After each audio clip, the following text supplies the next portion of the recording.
What's going on, guys? So I'm going to go over my top 5 best producing lures during 2021. Now I definitely have to give it to this guy. This is a Blurple SP Minnow, the smallest size floating. And this was a killer lure during early April when I was on this striped bass bite on the western north shore of the island. And this lure was just all they wanted, and I caught fish to, you know, almost 30 pounds on it. It's interesting, even like the dark same color mag darter, they didn't want it. I have one of these in the dark color, they didn't want it. During those night shifts, this Blurple SP Minnow was all they wanted. So this was definitely a key lure for my spring run, you know, in the early season at nighttime.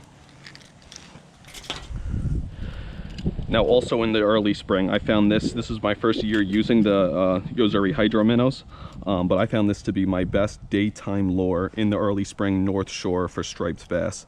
It has a little bit of a tighter swimming motion than the SP Minnows do, and the key thing about it is it also swims shallower than the SP Minnow. So there were certain situations where I was fishing during lower water around 3 feet of depth, and I actually couldn't fish these. These would end up digging into the ground. But this bone-colored Yo-Zuri Hydro Minnow was perfect for that, and I caught my first bass of the season on it. I think last week of March on this Yo-Zuri Hydro Minnow.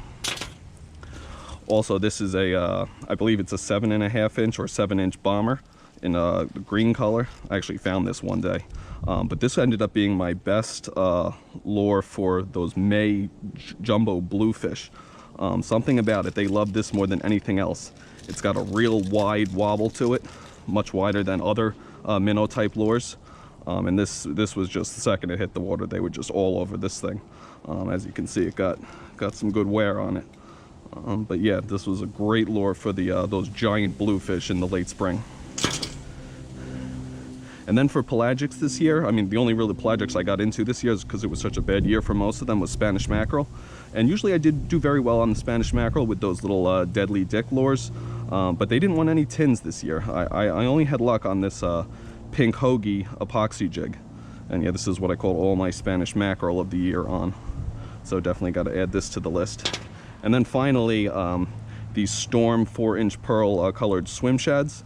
You know, I use these a lot in past years, but this is a great lure for the fall. I caught so many fish on the fall with these, and even up to like over slot size on this little thing. So elephants do eat peanuts, but you know, there's a lot of peanut bunker on the North Shore in the fall, and this is a perfect peanut bunker imitation. So this was definitely a key ticket for the North Shore striped bass in the fall. And those were my 5 best producing lures for 2021. Thanks for watching.